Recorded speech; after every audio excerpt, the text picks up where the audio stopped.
बोला गणपती बाप्पा मंगल मूर्ती मोरया म्हणजेच पिंपरी चिंचवड. नमस्कार. आदरणीय राज साहेबांचं या मुलाखतीकरता स्वागत. खरं तर राजसाहेब ठाकरे यांची ओळख एक फायर ब्रँड राजकीय नेता अशी आहे, पण हा माणूस हिमनगासारखा आहे. एक अष्टमांश हिमनग आपल्याला दिसतो, 7 अष्टमांश दिसत नाही.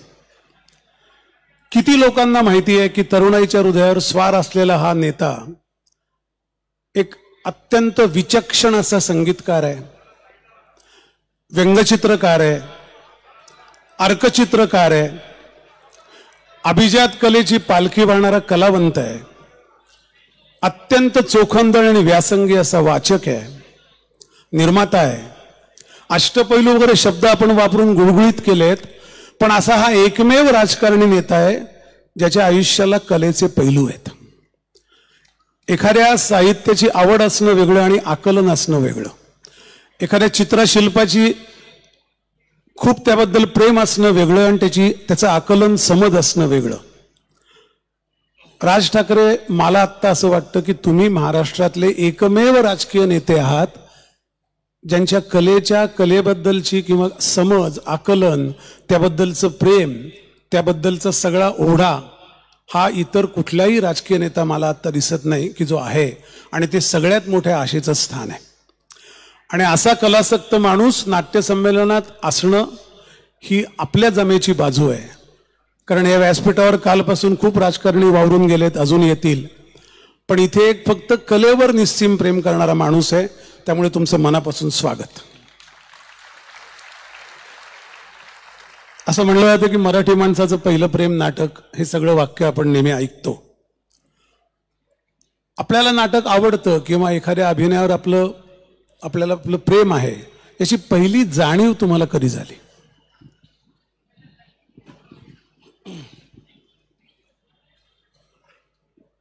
सर्वप्रथम मी आपल्याला सर्वांना 100व्या या नाट्य संमेलनानिमित्त मी आपल्याला शुभेच्छा देतो आणि मला बोलवल्याबद्दल धन्यवाद देतो. खरं तर मला हुरहुर होती की दुपारच्या जेवणानंतर समोर कोणी असतील का, की मी आणि करंजीकर दोघेच गप्पा मारून घरी निघून गेलो. परंतु आपण सर्वजण इथे इतक्या मोठ्या संख्येने उपस्थित आहात त्याबद्दल मी आपला मनापासून आभारी आहे.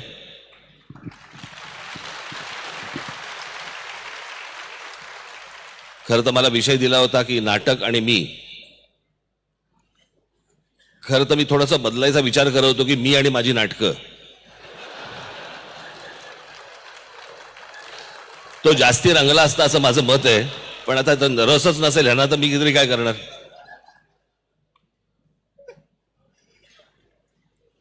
पण नाटक न पाहिलेला मराठी माणूस मला नाही वाटत महाराष्ट्रात कोणी असेल. त्याने किती पाहिली असतील, काय पाहिली असतील, मला काही कल्पना नाही. परंतु नाटक या विषयावरती माझी मुलाखत घ्यावी असंही माझ्यात काही नाही. नाटक आवडतं इथपर्यंतच. तुम्ही प्रश्न काय विचारला होता मला? नाटकावर किंवा अभिनयावर, मी तो आणखीन विस्तृत करतो नाटकापुरता. आपलं प्रेम आहे, आपल्याला ते अतिशय मनाला भावतं, याची पहिली जाणीव कधी झाली? पहिली जाणीव असं काय तर आठवत नाही. परंतु नाटक काय, प्रत्यक्ष घडणारी कुठची गोष्ट ही तुम्हाला बघायला आवडतेच. कारण त्या नाटक या गोष्टीला रिटेक नाही आहे. करेक्ट. जसं आमच्या भाषणाला रिटेक नाही आहे. सुटलं की सुटलं. म्हणजे हल्ली सकाळची चॅनल पाहिल्यानंतर रिटेक घ्यावेसे वाटतात की परत एकदा बोला, की हे जरा चुकलं, जरा परत एकदा बोला. पण आमच्या क्षेत्राला आणि नाट्य क्षेत्राला रिटेक नसल्यामुळे पूर्ण भान ठेवून त्या सगळ्या गोष्टी कराव्या लागतात. मला चित्रपट क्षेत्र या गोष्टींविषयी मला आस्था आहे. मला त्यातलं जरा समजतं देखील माझं, कारण ते फिल्म मेकिंग हे माझं पहिलं प्रेम आहे. मी मागे माझ्या मुलाखतींमध्ये मी सांगितलं होतं की जर मला आता ह्या सर्व तरुणांना आता खूप संधी आहे, त्यांच्याकडे इंटरनेट आहे, ते कम्युनिकेशन आहे, सगळ्या गोष्टी त्यांच्याकडे आता आज समोर आहेत त्यांच्या. मी जेव्हा कॉलेजमध्ये होतो त्यावेळेला मला वॉल्ट डिझनी स्टुडिओमध्ये ॲनिमेटर व्हायचं होतं. आता तो वॉल्ट डिझनी कुठे, त्यांचा स्टुडिओ कुठे, कोणाला कॉन्टॅक्ट करायचा, कोणाला पत्र लिहायचं, त्यावेळेला काही ईमेल नाही, फोन नाही, कोण माहिती काहीच नाही. अर्थात नंतर त्याचं मी एक माझा स्वतःचा एक ॲनिमेशन स्टुडिओ पण काढला होता, तो भाग वेगळा. पण मला चित्रपट समजतो, चित्रपट हे माध्यम मला समजतं, सर्वांगाने समजतं. पण मला त्याही पेक्षा मला कुतूहल हे नाटकाचं जास्ती आहे. याचं कारण मला आजपर्यंत नाटक ही गोष्ट समजली नाही की हे चौकोनात, एका चौकोनामध्ये सगळा आशय आणतात कसा. मी फिल्म करायला गेलो, मी आउटडोअरला जाऊ शकतो, मी इंडोरला जाऊ शकतो, मी एडिट करू शकतो, मी अनेक गोष्टी त्याला नरेशन देऊ शकतो, खूप गोष्टी मी करू शकतो. पण नाटक ही गोष्ट अशी आहे की त्यावेळेला तिथे मी समोर बसल्यानंतर माझ्यासमोर ते जग अख्खं निर्माण करायचं ही साधी सोपी सरळ गोष्ट नाही. या आपण नुसतं म्हणतो हा या विंगेतनं आला आणि तो त्या विंगेतनं गेला, हे इतकं सोपं नाहीये ते. पण ते तुम्हाला बिलीव्ह करायला लावणं की हे खरं असं आहे, समोर तुमच्या दिसतंय तसं आहे, त्याच्यामध्ये कलाकार, अनेक कलाकार त्याच्यामध्ये जीव ओतत असतात, ते खरं वाटायला लागतं. मला असं वाटतं ही सगळ्यात मोठी ताकद आहे. मी कोणाला कमी लेखतो आणि कोणाला जास्ती लेखतो अशा भाग नाही, परंतु चित्रपट असेल, टेलिव्हिजन सिरियल्स असतील, इतर माध्यम असतील, यातलं सर्वात कठीण जर कुठचं माध्यम असेल, मला असं वाटतं नाट्यक्षेत्र हे सगळ्यात कठीण माध्यम आहे.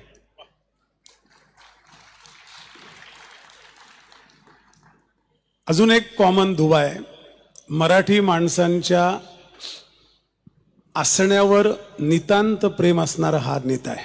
आपण मराठी आहोत याचा अभिमान, याचं सत्व जपणारा नेता आहे. गंमत अशी आहे की देशातल्या नाटकाची सुरुवातच महाराष्ट्राने केली. आपल्याला 1843 विष्णुदास भावे सगळं ऐकून माहिती असतं, पण खरं नाटक पहिलं व्यंकोजी भोसल्यांच्या काळात झालं तंजावरला. ते पहिलं मराठी नाटक आहे त्या दशकात, त्या शतकातलं. पण गंमत अशी आहे, देशातलं पहिलं हिंदी नाटक पण मराठी माणसाने केलंय. त्याचं नाव बळवंत मराठे, तो मिरजेचा होता. म्हणजे देशातलं हिंदी नाटक, हिंदीत तिथे गेले, हिंदीतलं बघितलं आणि हिंदीत नाटक लिहावंसं वाटलं, कारण या लोकांना मराठी कळणार नाही, यांना पण नाटक दिलं पाहिजे. म्हणजे मराठ्यांचा इतिहास जर पाहिला तर नाटक ते अटोक असा एवढा इतिहास आहे तो. हो, अटके बार झेंडे फडकवले आम्ही आणि नाटकात पणही पुढे. पण मला एक नेहमी असं म्हणावंसं वाटतं की ज्यांचं पूर्वदिव्य भव्य असतं असं म्हणतं ना, त्यांचा रम्य भावी काळ, तर ही म्हण खोटी ठरायला लागली आहे का? म्हणजे इतका मोठा इतिहास, हे सगळं बोलायचं ना, आत्ता अवस्था अशी. मी माझं कालच या विषयावरती माझं भाषण झालं की मला महाराष्ट्रातला आपला मराठी माणूस महाराष्ट्राचा इतिहास विसरत चाललेला आहे. टेलिव्हिजनच्या माध्यमातून, टेलिव्हिजन सिरियलच्या माध्यमातून ते पाहत राहणं, आणि सगळ्यात धोकादायक म्हणजे तो तुमच्या मोबाईल फोन आणि त्याच्यावरची रील्स, याच्यामध्ये तो इतका अडकलेला आहे. या सगळ्या ह्याच्यात सगळेच अडकले आहेत. पण मला असं वाटतं ज्यांना इतका पूर्व इतिहास इतका मोठा आहे, मराठी माणसाला मी काल सांगितलं, मी आज तुम्ही देखील, अहो तुम्ही राज्यकर्ते होतात, राज्यकर्ते. या संपूर्ण म्हणजे ज्याला आपण हिंद प्रांत म्हणतो, या हिंद प्रांताचे राज्यकर्ते होतो आपण. या देशाचा पंतप्रधान हा आपल्या मराठा साम्राज्यांनी बसवला. हे एवढं मोठं साम्राज्य असलेला, एवढा मोठा इतिहास असलेला आपण सगळ्या गोष्टी गमावून बसतो. आपल्या सगळ्या गोष्टी हातातनं जात आहेत. आपण सगळेजण एकमेकांमध्ये भांडत बसलोय, जातीपातीमध्ये भांडत बसलोय आपण.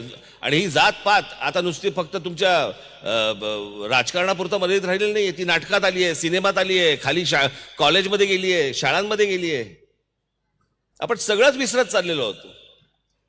आज ही सगळी जी माणसं इथे जे फोटो लागलेले आहेत, 100वे अधिवेशन आहे, हे सगळे 100 अध्यक्षांचे इथे फोटो लागलेले आहेत. काय वाटत असेल त्यांना? मी आज खरं तर मी थोडासा एक कण विचार करून आलो होतो. मला काहीतरी, मला नाट्य क्षेत्रातल्या माझ्या सर्व कलावंतांना मला काही गोष्ट सांगायची. जरूर. आपण कृपया वाईट वाटून घेऊ नका, परंतु मी बाहेरच्या राज्यांमधली ज्या वेळेला कलावंत पाहतो, बाहेरच्या राज्याच्या कलावंतांना ज्यावेळेला मी भेटतो आणि ज्यावेळेला मी आपल्या कलावंतांना ज्यावेळेला मी भेटतो, ह्याच्यामध्ये मला काही गोष्टींमध्ये ज्या चुका दिसतात मला असं वाटतं मी त्यांच्यासमोर आज मांडणं आवश्यक आहे. मी खरं तर आपण माझ्यावरती विश्वास ठेवा, मी यासाठी म्हणून मराठी कलावंतांचा एक बैठक बोलवणार होतो, शिबिर बोलवणार होतो. पण आज या 100व्या अधिवेशनाच्या निमित्ताने मला असं वाटलं की सर्व कलावंत इथे असतील, नसतील नंतर ऐकतील, परंतु मी जे बोलतोय कृपा करून ऐका. पहिली गोष्ट आणि शेवटची गोष्ट म्हणजे एकमेकांना तुम्ही जर मान दिला नाहीत, तुम्ही एकमेकांना लोकांसमोर आद्या पद्या शेळ्या मेंढ्या अशा काहीतरी नावाने जर हाका मारत राहिलात, पशप्या आलाय, अंड्या आलाय, हे तुम्ही ऑन स्टेज लोकांच्या समोर तुम्ही बोलतात. आज मराठी चित्रपट क्षेत्रामध्ये जर समजा बघितलं, मराठी चित्रपट खूप मोठा आहे, पण मराठी चित्रपटामध्ये स्टार नाही. मराठी चित्रपटामध्ये कलावंत आहेत, पण मराठी चित्रपटाला स्टार नाही. जे आज बाकीच्या तुम्ही बघितलं, कुठचंही रिजनल समजा तुम्ही बघितलं, तमिळ घ्या, तेलुगू घ्या, मल्याळम घ्या, तिथे स्टार्स आहेत.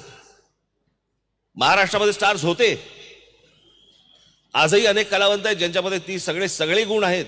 पण आपणच एकमेकांना लोकांसमोर टेलिव्हिजनच्या कार्यक्रमामध्ये सहज भेटले असताना पब्लिकमध्ये कोणाही मध्ये आपण सगळेजण एकमेकांना काय त्या शॉर्ट फॉर्म नावाने हाका मारतात. काय अंड्या, काय पचक्या, काय मॅक, काय वाटेल ते बोलतात.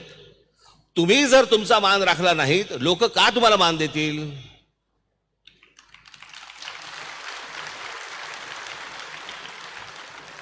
मी अनेक ठिकाणी बघितलेलं आहे, रजनीकांत आणि इलायराजा तिकडचे साऊथ मध्ये खूप मोठे संगीतकार होऊन गेले आहेत, म्हणजे रात्री एकत्र बसून दारू पित असतील, पण ऑन स्टेज आल्यानंतर इलायराजा सर आणि रजनी सर, कमला सर, प्रत्येकाला ते आदराने हाक मारतात. त्यांचे स्वतःचे कितीही घनिष्ठ संबंध जरी असले, तिकडच्या हिरोईन्स त्यांचे एकमेकांचे किती चांगले संबंध असले, चार भिंतीत ते बाहेर आल्यानंतर त्यांचा जो मान द्यायची जी पद्धत आहे, मला असं वाटतं मराठी आज कलावंतांनी ही गोष्ट नक्की लक्षात ठेवावी की तुम्ही जर एकमेकांना लोकांसमोर मान दिलात तर तुम्हाला लोकांकडनं मान मिळेल, अन्यथा तो मिळणार नाही. तुम्ही जर नाक्यावरती उभे राहिलेला असाल तर तुम्हाला पैसे देऊन कोणी बघायला येणार नाही. मला आजपर्यंत कधी अशोक सराफ मला हे कधी कुठच्या नाक्यावरती उभे राहिले मला कधी दिसले नाहीत, म्हणून मी पैसे काढून बघायला जाणार आहे त्यांना. जे मला सहज मला दिसतंय, जे सहज मला मिळतंय, मी ती गोष्ट पैसे काढून का बघायला जाऊ. आणि मला असं वाटतं की तुमचं मोठेपण कलावंतांनी हे आपलं मोठेपण हे तुम्ही जपलं पाहिजे. तुम्ही इतरांना मोठं म्हटलं पाहिजे, दुसऱ्यांनी तुम्हाला मोठं म्हटलं पाहिजे, तर लोक तुम्हाला मोठं म्हणतील. पण हे तुम्ही एकमेकांना जे काही छोट्या छोट्या शब्दांमध्ये जे काही मोजताय, हाका मारताय, हे लोकांसमोर ह्या गोष्टी होता कामा नयेत. आज प्रशांत दामले इथे अध्यक्ष आहेत. मी चार भिंतीमध्ये माझ्या घरी आल्यानंतर मी त्यांच्याशी मी आरेतुरेमध्ये बोलीन. मी चार चौघामध्ये मी प्रशांत सरच म्हणेन. इतकी वर्ष ज्या माणसाने आज नाट्य क्षेत्रामध्ये घालवलेली आहेत, 30 वर्ष 40 वर्ष, काही सोपी गोष्ट आहे का. मी त्या दिवशी मी अशोक सराफांच्या मी कार्यक्रमाला गेलो, मी तिकडे अशोक सर असंच म्हणत होतो. हे सर म्हणण्यासारखीच माणसं आहेत ना. मग यांना जर समजा आपण नाही समजा सर म्हटलं, काय म्हणायचं पब्लिकली, मामा आलेत का, सख्खे मामा लागतात का तुझे. इतका मोठा कलावंत आहे ना, म्हण ना अशोक सर.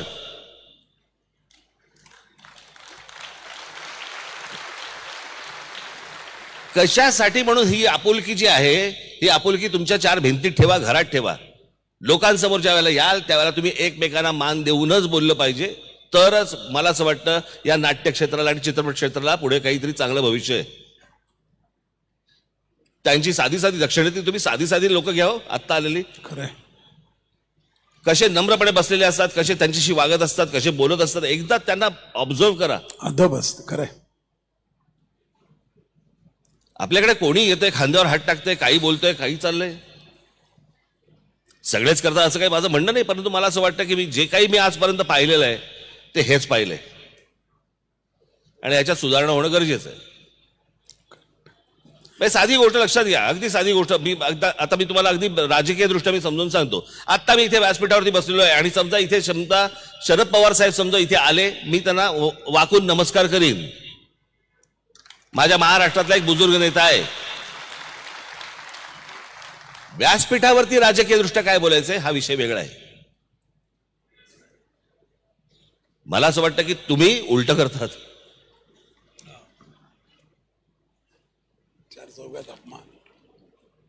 आणि ह्या सगळ्या गोष्टी माझी हात जोडून विनंती आहे तुम्हाला, मराठी सर्व कलावंतांना माझी विनंती आहे की तुम्ही एकमेकांना मान देणं गरजेचं आहे.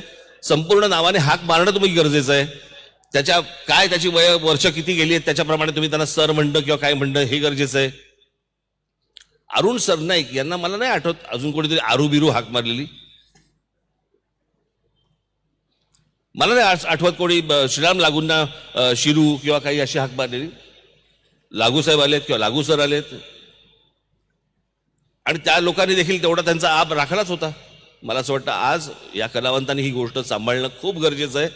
अन्यथा ज्या मुंबईमध्ये तुम्ही आज महाराष्ट्रामध्ये आज जिथे हिंदी चित्रपट सृष्टी आहे त्या हिंदी चित्रपट सृष्टीमध्ये मी तुम्हाला एक उदाहरण म्हणून सांगतो. आता हा शेवट मी करून टाकतो या विषयाचा.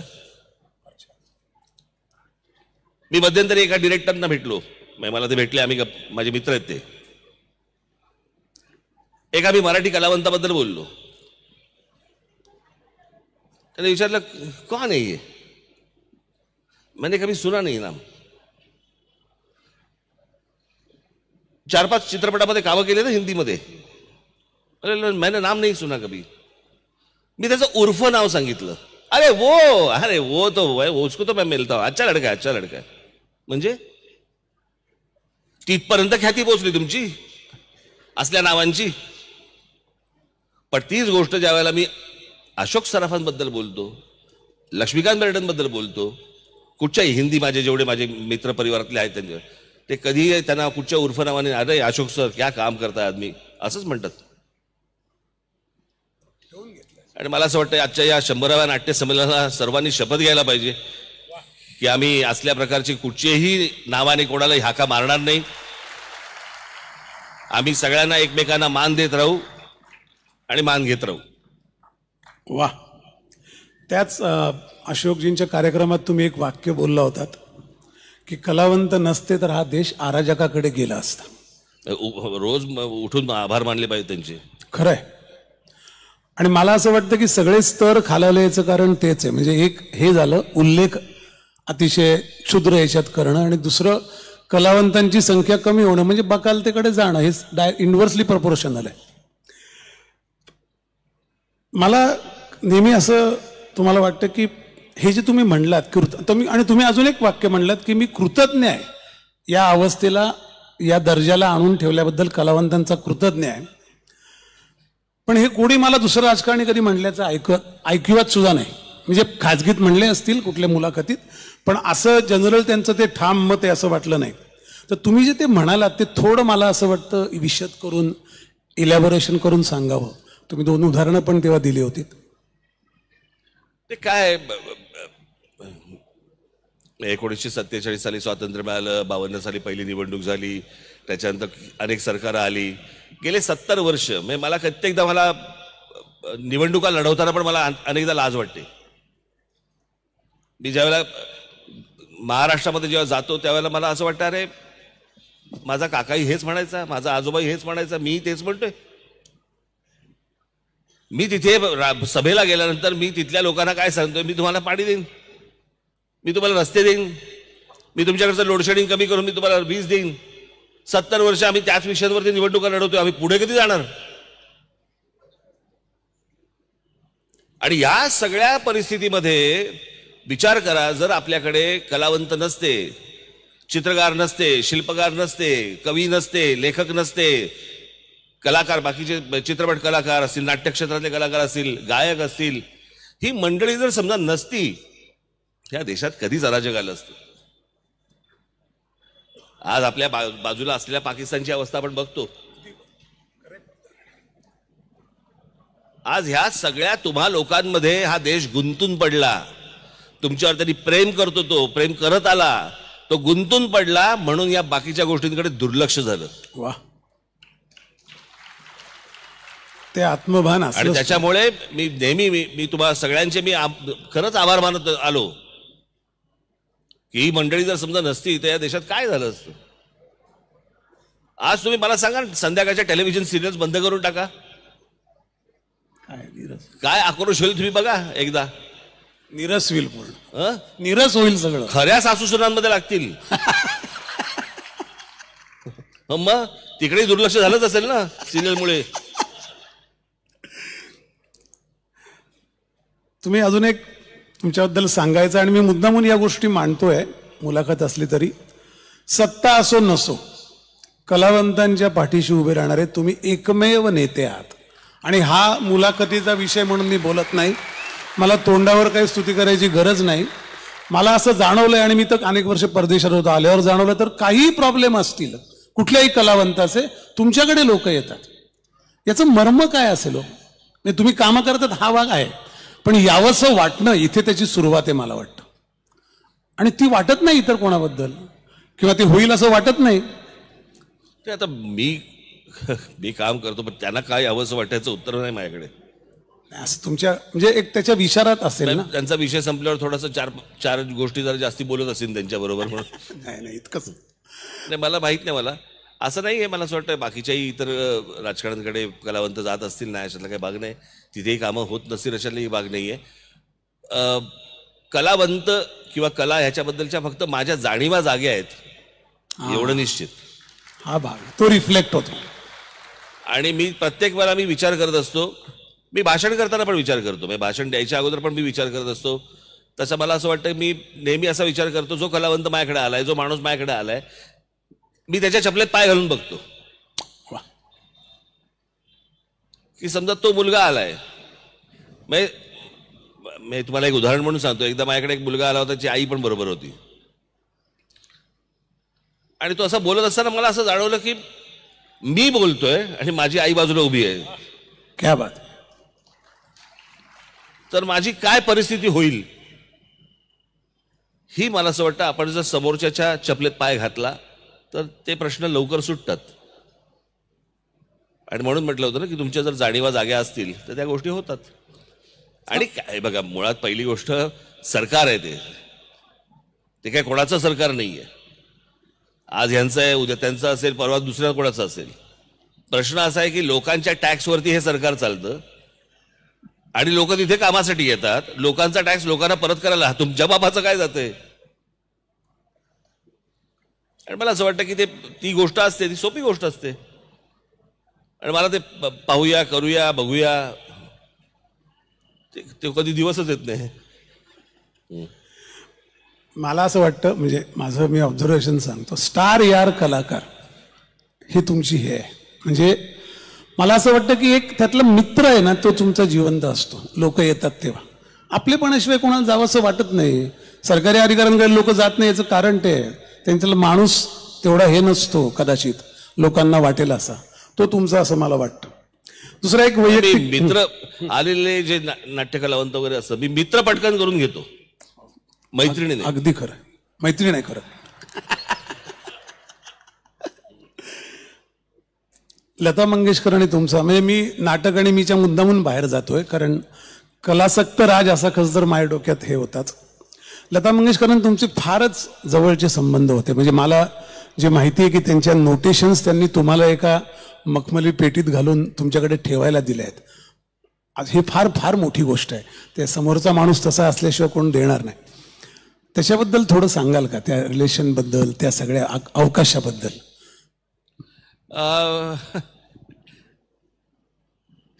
त्याला काही कारण नाहीये, ते जमत गेलं, जुळत गेलं. आणि जेव्हा मी त्यांना भेटलो तेव्हापासून त्यांनी माझ्यावरती मुलासारखंच प्रेम केलं. आणि मला आजही आठवते, मी लता मंगेशकर बोलते असं त्या कधी म्हणायचे नाहीत. मला एकदा त्यांचा फोन आला, आणि त्याच्या आधी मी कधी त्यांच्याशी फोनवरती बोललो नव्हतो. आणि मला त्यांचा फोन आला, मला म्हणाले हॅलो. म्हटलं बोलतोय. हॅलो, राज ठाकरे आहेत का? म्हटलं बोलतोय. हां राज, नमस्कार, मी लता. म्हटलं कोण लता? मला कसं कळणार, मला जर सांगा ना, की माझ्याशी फोनवरती या अंतरावरनं लता मंगेशकर बोलतायत. मग ते म्हणाले लता मंगेशकर. म्हटलं अरे तुम्ही काय फोन केलात? मग मी नंतर तेव्हा त्यांना जाऊन भेटलो होतो. मग आमचे संबंध वाढत गेले, पुढे होत गेले. त्यांना मी त्यांच्यावरचं एक पुस्तक चालू आहे माझं काम, पुस्तकाचं, दीदींवरचं. मी जेव्हा दीदींचा पहिला कार्यक्रम केला होता, त्या पहिल्या कार्यक्रमाच्या वेळेला अशा दीदी इथे बसल्यात, तर तुम्ही बसले इथे, एवढं अंतर होतं. आणि ते काहीतरी बॅगेतनं काहीतरी कागद काढायच्या, अशा बघायच्या, आणि तिथे साधारणपणे 100-1 लोकांचा तो एक ऑर्केस्ट्रा असायचा. त्यांचं ते गाणं सुरू असायचं आणि दीदी फक्त हमिंग करायच्या त्या ऑर्केस्ट्रेशनवरती. त्या सगळ्या ऑर्केस्ट्रेशनमध्ये तो त्यांचा आवाज इतका करेक्ट त्यातून बाहेर यायचा, त्या इतक्या वाद्यातनं.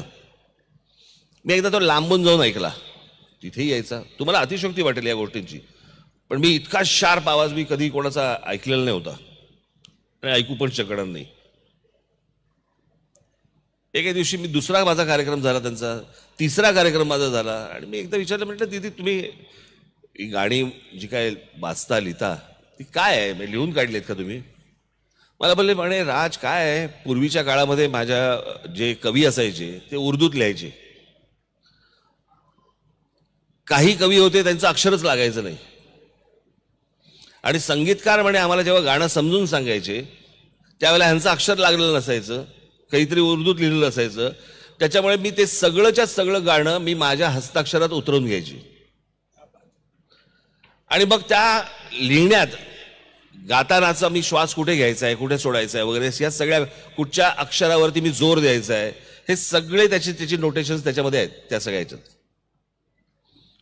अशी सगळी गाणी त्यांनी एके दिवशी मला सांगितलं. मी म्हटलं की दीदी हे तुम्हाला काय माहिती आहे ना? म्हटलं हे प्राइसलेस आहे. असेल. मी म्हटलं मला याच्यावरती पुस्तक करायचंय. करा ना. बॅग काढली, माझ्या हातात दिली. मी म्हटलं तुम्हाला कळतंय? म्हटलं माझ्या हातात काय देताय तुम्ही? मला माहिती आहे, जा घेऊन जा आणि कर पुस्तक. मी त्यांना पुस्तक प्रिंट झालेलं, आता प्रिंट झालेलं आहे, ते कॉपी प्रिंट झाली आहे, पण मी आता काय ते सगळं सविस्तर सांगणार नाही. पण त्याचं जे कव्हर आहे ते मी त्यांना दाखवू शकलो, आणि जेव्हा मी त्यांना कव्हर दाखवलं त्याचं पुस्तकाचं, त्यावेळेला फक्त त्यांच्या तोंडातनं वा, हे तूच करो जाणे, आणि पाठीवरती माझ्या हात मारला होता. आणि त्याच्यामुळे अनेक प्रसंग आहेत, पण ते काही खाजगी आहेत. नाटकाचं एक मध्यमवर्गीय अशा क्लासची एक कनेक्शन आहे. म्हणजे खरं तर मध्यमवर्गीय माणसाने नाटक जपलं, वाढवलं, आणि ते 180 वर्ष चालली मराठी रंगभूमी. त्या मध्यमवर्गीय माणसाची आज प्लेसमेंट काय आहे नेमकी? मध्यमवर्गीय मराठी माणूस, म्हणजे ज्याला नाटकाने सिंचन केलं, ज्याने नाटकाला परत दिलं, हे जे सर्कल चालू राहिलं, ते आता मध्यमवर्गीय कुठल्या याला पोचले आता देशात? मी मध्यंतरी एक पुण्यामध्ये बैठक बोलावली होती, किंवा एक बैठक नव्हतं, माझं व्याख्यान होतं, आणि त्या व्याख्यानामध्ये मला तो थोडासा काही कारणास्तव मला काही गोष्टींमुळे फॉलोअप राहिला माझा, परंतु मी त्याची एक बैठक घेतली. त्याच्यानंतर काही जणांना मी परत भेटलो. पण काय थोडासा आपण इतिहास जर नीट पाहिला तर महाराष्ट्राचा किंवा देशाचा, तर मी 1995च्या अगोदरचा महाराष्ट्र आणि 1995 नंतरचा महाराष्ट्र उद्या जर समजा लिहायचा झाला तर तो तसाच लिहायला लागेल. कारण 1995च्या अगोदर म्हणजे साधारणपणे आपण पकडूया 91-92ला जेव्हा डंकेल गॅट ज्यावेळेला करार आपण केला, साईन केला, त्याच्या आधी राजीव गांधी आले, त्यांनी ते कम्प्युटर आणि ह्या सगळ्या गोष्टी आणल्या. पण 91-92 हे वर्ष, 91 खास करून हे 92 हे वर्ष खूप क्रुशियल होतं, ज्यावेळेला नरसिंहराव पंतप्रधान होते आणि त्यांचे फायनान्स मिनिस्टर हे मनमोहन सिंग होते. गेट उघड. आणि त्यावेळेला जगाचे दरवाजे उघडे झाले भारतासाठी. ते जगाचे दरवाजे जे उघडे झाले भारतासाठी, त्यावेळेला मध्यम वर्गाला पहिलं कळलं.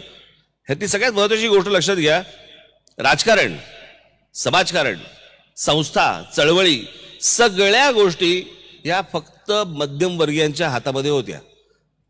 मध्यमवर्ग हा मोठा दुवा होता, जो श्रीमंत आणि गरिबांच्या मधला दुवा होता, आणि त्याला त्या सगळ्या गोष्टी समजत होत्या. 91-92ला त्याला कळलं जग उघडं झालंय. एक तर त्यातले बरेचसे हे परदेशात गेले किंवा त्यांची मुलं गेली आणि ते विड्रॉ झाले. आणि ज्या वेळेला अशा प्रकारचा एक मोठा वर्ग, आणि तो सुशिक्षित वर्ग होता, तो मध्यमवर्गीय सुशिक्षित वर्ग होता. नंतर अजून खालून वरती आला एक वर्ग, तो मध्यम वर्ग झाला, पण त्यातला सुशिक्षित किती होता हा प्रश्नच आहे. आणि मग सगळ्या गोष्टींना जी काही गोष्टींची उतरती कळा जी लागायला लागली ती सगळी 95 नंतर, ज्या वेळेला सगळा स्पीड आला, आयुष्याला स्पीड आला, वेग आला. मला असं वाटतं पकडूया 95-96ला मोबाईल आले, इंटरनेट आलं, त्याच्यानंतर बाकीच्या सगळ्याच गोष्टी तुमच्याकडे, टेलिव्हिजन चॅनल्स यायला लागली धडाधड. आज भारतामध्ये किती टेलिव्हिजन चॅनल्स असतील मला कल्पना नाही, परंतु 572. आता एवढ्या चॅनल्सवरती एवढा समाज जर समजा अडकून पडणार असेल, एवढ्या आज सर्वात जास्ती मला असं वाटतं मोबाईल फोनची संख्या देखील भारतात असेल 82 कोटी. 82 कोटी फोन आहेत आपल्याकडे, सगळेच फोनवर आहेत, आणि देश व्हेंटिलेटरवर. देशाला ऐकू येत नाही. तर या अशा सगळ्या परिस्थितीमध्ये जो मध्यम वर्ग, जो एक वर्ग गेला, त्याच्यातनं प्रचंड मोठं नुकसान झालं. माझी आजही इथे नाट्यसंमेलन असेल, तुम्ही कोणत्या पक्षाला मतदान करता ह्याच्याशी मला देणं घेणं नाही, तुम्ही कुठच्या पक्षाला फॉलो करता ह्याच्याशी मला देणं घेणं नाही, पण या महाराष्ट्रामधल्या मध्यम वर्गाने पुन्हा एकदा पुढचं पाऊल टाकलं पाहिजे. आणि राजकारणामध्ये, समाजकारणामध्ये, संस्थांमध्ये तुम्ही उडी घेतली पाहिजे, तुम्ही आलं पाहिजेत. तुम्ही कोणत्या पक्षाला मानता याच्याशी मला कर्तव्य नाहीये. आणि कसं आहे, सुशिक्षित असून नुसतं चालत नाही, सुज्ञ असावं लागतं. बहिणाबाई चौधरी अशिक्षित होत्या पण सुज्ञ होत्या. आज ती गोष्ट मला असं वाटतं सुज्ञ लोकांची आज गरज मला असं वाटतं भारताला आहे, महाराष्ट्राला आहे, सर्वात जास्ती महाराष्ट्राला आहे. कारण महाराष्ट्र हा दिशादर्शक आहे, लीडर आहे. महाराष्ट्राने या देशाचं प्रबोधन घडवलेलं आहे. विचार या सगळ्या गोष्टींचा महाराष्ट्रातनं गेलाय. तुम्ही कम्युनिझम घ्या, हिंदुइझम घ्या, सोशलिझम घ्या, कुठचाही इझम घ्या, ज्याचा उगम महाराष्ट्र आहे. करेक्ट. सगळं कळलं का? त्याच्यामुळे तुम्ही कुठचीही गोष्ट म्हणजे दिशा देणारे छत्रपती शिवाजी महाराज देखील महाराष्ट्रातनं गेले, बाबासाहेब आंबेडकर देखील इथूनच गेले, ज्योतिराव फुले देखील इथूनच गेले, टिळक देखील इथूनच गेले. आज तो महाराष्ट्र जर समजा कुठेतरी सगळ्या ठिकाणी चाचपडत असेल तर मला असं वाटतं ही धोक्याची सूचना आहे, धोक्याची घंटा आहे. आणि जातीपाती आणि असल्या फालतू गोष्टींमध्ये आपण बरबटून जाण्यापेक्षा उत्तर प्रदेश, बिहार आणि या भागाची काय अवस्था झाली आहे आपण बघू शकता. आणि आज पण जे काही महाराष्ट्रामध्ये जातीचं सगळं चालू आहे आता, मराठी विरुद्ध ओबीसी, ओबीसी विरुद्ध हे, ह्याच्या विरुद्ध ते, हे नाही करत आहेत. हे कोणीतरी करवतंय, हे काहीतरी घडतंय, हे समजत नाही आपल्या लोकांना, पण हे कोणीतरी करवतंय. हा महाराष्ट्र एकसंघ राहू नये याच्यासाठी सगळे प्रयत्न करतायत आणि आम्ही गाफील आहोत. ही महाराष्ट्राची दुर्दैवी शोकांतिका आहे. आज आपल्याला असं वाटतं आपण जातीसाठी म्हणून काहीतरी करतोय, काही नाही, हे कोणतरी चालवतंय, षडयंत्र आहे. याच्यासाठी काही चॅनल्स काम करतायत, सोशल मीडिया काम करतोय, काही नेते काम करतायत, काही पक्ष काम करतायत. हे सगळं महाराष्ट्राचं एकत्रीकरण हे विखरून टाकायचं याच्यासाठीचे सगळे प्रयत्न सुरू आहेत.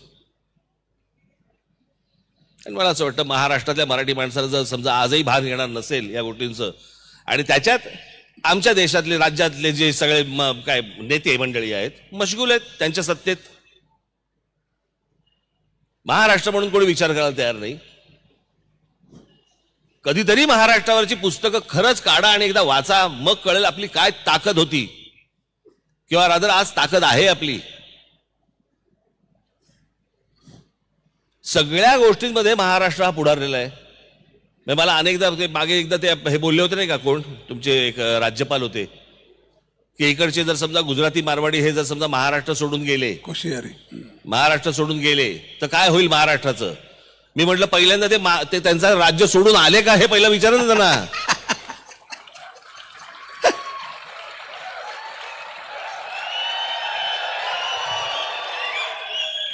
त्यांना त्यांचं राज्य सोडून महाराष्ट्रात यावंसं वाटलं, कारण महाराष्ट्रामध्ये जी मशागत केलेली जमीन आहे मराठी माणसांनी, बौद्धिक दृष्ट्या सांस्कृतिक दृष्ट्या जी मशागत केलेली जमीन आहे ना, ती त्यांच्यासाठी पोषक होती, म्हणून ते महाराष्ट्रात आले.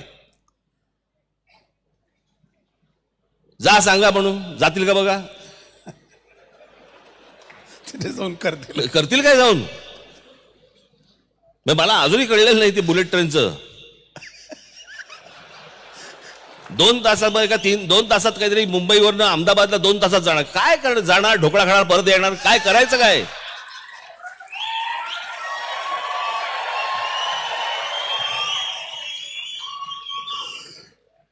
मुंबईत चांगला मिळतो, त्याच्यासाठी 1 लाख कोटी कशाला घालवायचे. पण मला असं वाटतं चारी बाजूला महाराष्ट्रातल्या मराठी माणसाचं लक्ष असलं पाहिजे, तो दक्ष असला पाहिजे. आपल्या हाताखालची जमीन, मी कालच सांगितलेलं आहे, मला माहिती नाही की आपल्यापैकी किती जणांनी पाहिलंय. मी हे बोलत राहणार, सतत बोलत राहणार, मराठी माणसाला सतत हे मी सांगत राहणार. तुम्हाला असं वाटलं असेल की मी काल सांगितलं, मी परत आज सांगेन.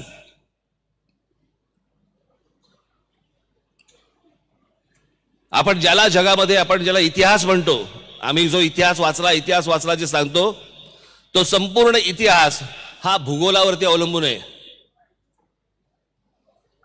भूगोल म्हणजे जमीन. तुमची जमीन ताब्यात घेणं, मोगलांनी हे केलं, तुमचं चंगीज खानने हे केलं, दुसरं महायुद्ध, पहिलं महायुद्ध, सगळी जी युद्ध बघितलीत. आपल्याकडे ज्यावेळेला छत्रपती शिवाजी महाराजांनी 28 किल्ले दिले, 28 किल्ले का दिले, जमीन.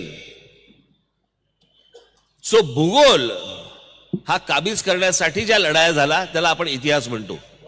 क्या बात. आज महाराष्ट्राचा भूगोल अडचणीत आहे. महाराष्ट्राची जमीन पूर्वी युद्ध करून तरी घेतली जायची, आता ती तुम्हाला कळत पण नाही, इतक्या चालाखीने विकत घेतली जाते. मी तुम्हाला खरंच सांगतो, या ह्याच्यात उद्या तुम्हाला कोणीतरी विचारतात माणसं की तुम्ही कुठे राहणार आहे, तुम्ही सांगता हिंदुस्थानात राहतो. हिंदुस्थानात कुठे, महाराष्ट्रात राहतो. महाराष्ट्रात कुठे, नाही मी पिंपरीला राहतो, चिंचवडला राहतो. पिंपरी चिंचवडला कुठे राहतो, हे हा माझं घर. घर म्हणजे काय, तो जमिनीचा तुकडा.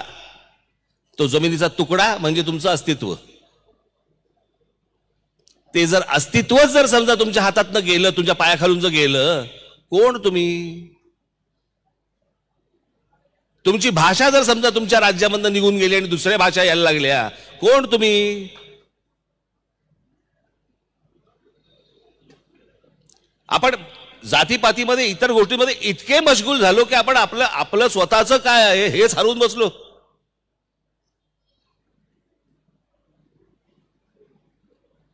म्हणजे 8व्या शतकातली ही आमची मराठी जन्माला आलेली 6व्या का 7व्या शतकामध्ये जन्माला आलेली मराठी आज आम्ही घालून बसतोय.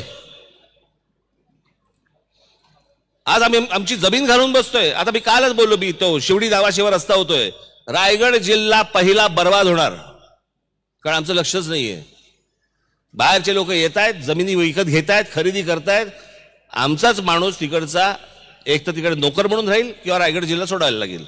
तीच परिस्थिती पुण्याची झालेली आहे. पुण्यामध्ये तर मी गेले अनेक वर्ष येऊन सांगत होतो की मुंबई बर्बाद व्हायला वेळ लागला, पुणा बर्बाद व्हायला वेळ पण लागणार नाही. आज पुणे म्हटल्यानंतर काही हाताला लागतं का हो पुणे. हिंजेवाडी इकडे, तिकडे मगरपट्टा तिकडे, अजून कुठे तिकडे, कुठपर्यंत पुणे पसरले कळतच नाही. कोणी पसरवलं. इथल्या लोकांनी लोकसंख्या वाढवली. आणि मी मुळात परत ज्या गोष्टींवरती येतो, हे काय राजकीय व्यासपीठ नाहीये, परंतु मला असं वाटतं मी येत असताना आपली जी बलस्थानं आहेत, ह्या बलस्थानांमध्ये नाट्यक्षेत्र येतं. अगदी करेक्ट. आणि ते नाट्यक्षेत्र जर समजा आपण वृद्धिंगत करू शकलो नाही, मोठं करू शकलो नाही, कशाला फोटो लावायचे हो यांचे, कशासाठी खर्च करायचे. दरवर्षी काय केलंच पाहिजे असं काही जबरदस्ती नाहीये. खरंय. हे जर वाढवणार नसू, आपण मोठं करणार नसू, आमच्याकडे थिएटर्स मिळत नाहीत, नाट्य क्षेत्रामध्ये भांडणं करतात, कसली भांडणं आहेत. म्हणजे खरं आहे 100 कोटीच्या वर हा व्यवहार नाही नाट्यक्षेत्राचा आपला. 80 कोटीच, पण त्याच्यातले जर वाद आणि ते सगळे पण काढले. ह्याच नाट्यक्षेत्रातले लोक जेव्हा परदेशातनं परत येतात तेव्हा म्हणतात काय त्या इंग्लंडमध्ये थिएटर्स आहेत आणि त्या इंग्लंडमधली नाटकं आहेत. अरे बा इथे करा ना. खरंय. त्याच्यासाठी काय पाहिजेत गोष्टी ना, त्याची प्रपोजल बनवा. मी इनिशिएटिव्ह घेईन, सगळ्या राजकारण्यांना एकत्र करीन आणि आपण हे नाट्यक्षेत्र मोठं करू. वा वा वा. अतिशय आवश्यक गोष्ट तुम्ही सांगितली, तो प्रश्नच होता. हे बिघडलं कारण ती मशागत थांबली. मशागत करणारं नाटक आहे. अहो, साधी गोष्ट, मी काय तुमच्या सीएसआर फंड कॉर्पोरेट सोशल, याच्यातनं मी नाशिकच्या एका बागेसाठी, एका ह्याच्यासाठी मी रतन टाटांकडनं 15 कोटी रुपये आणले. बोटॅनिकल गार्डनसाठी. एवढे उद्योगपती महाराष्ट्रामध्ये आहेत, हे सीएसआर फंडामधनं करोडो रुपये देऊ शकतात. इच्छा आहे का?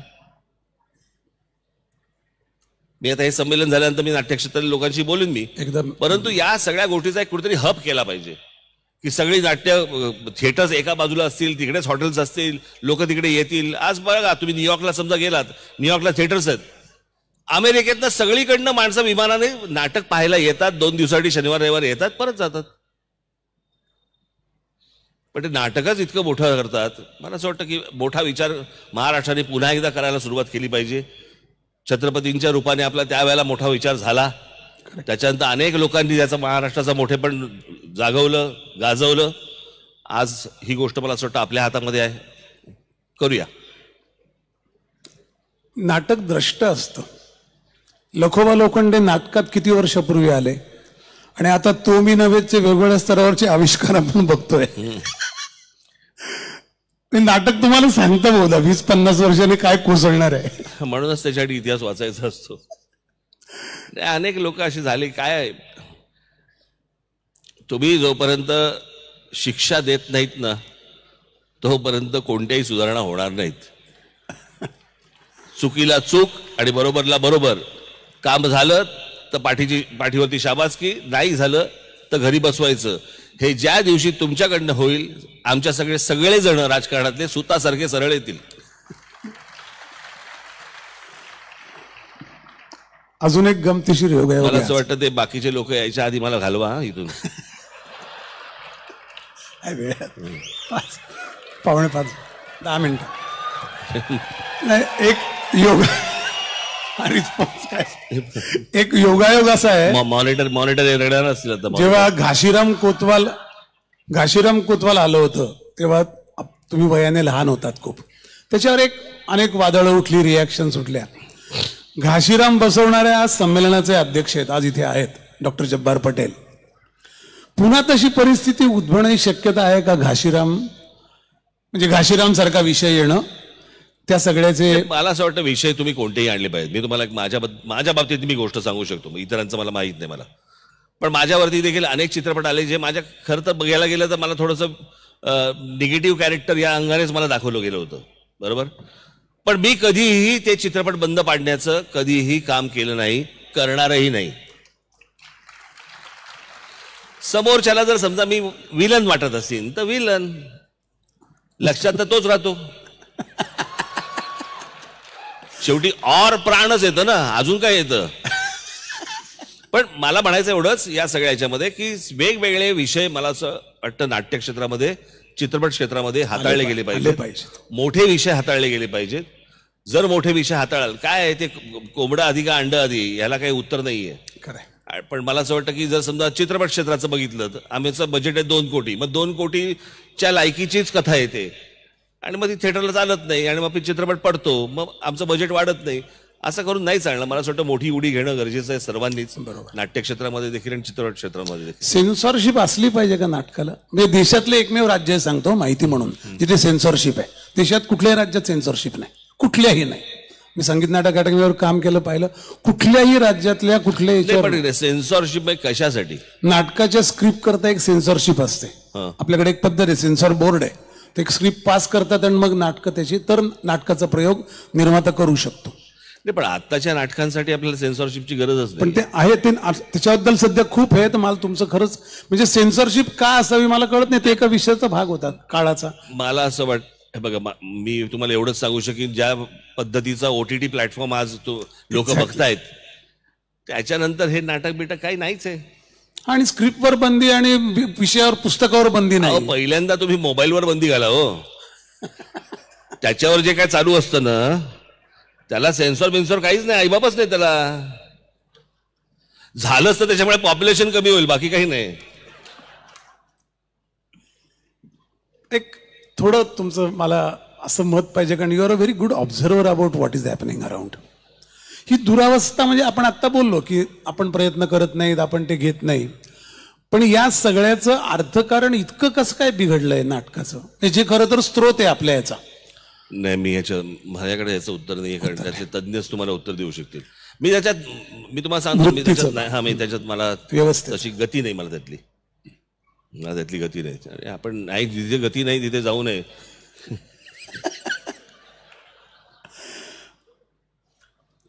थोडे आवडता नाटककार कोण तुमचा? अनेक असतील, पण एक लक्षात राहिलेलं असतं. आवडता नाटककार, लेखक म्हणून